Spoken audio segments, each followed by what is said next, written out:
Students, ఈ స్ట్రక్చర్లో ఎన్ని types of carbons ఉన్నాయో ఒకసారి మనం స్టడీ చేద్దాం. ఒక కార్బన్ ఒక కార్బన్కి అటాచ్ అయ్యి ఉంటే ఆ కార్బన్ని మనం ప్రైమరీ కార్బన్ అంటాం. సో ఈ కార్బన్ ఒక్కదానికి అటాచ్ అయింది, వీటికి అటాచ్ అవ్వలేదు. So this is primary carbon. ఈ కార్బన్ కూడా చూడండి, ఈ కార్బన్ దీనికి ఒక్కదానికి అటాచ్ అయింది, వీటికి అటాచ్ అవ్వలేదు. So this is also primary. This is also primary. Primary. So there are 3 plus 2, 5 primary carbons.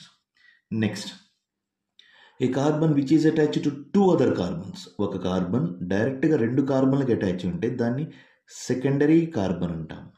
So this is secondary carbon. ఇంకెక్కడ సెకండరీ కార్బన్ లేదు.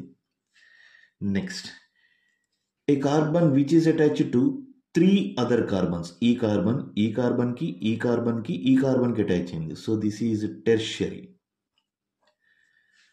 And finally, A carbon which is attached to 4 other carbons.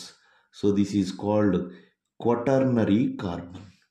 So మనకి ఇప్పుడు primary carbons ఎన్ని ఉన్నాయి? 1 2 3 4 5 ఉన్నాయి.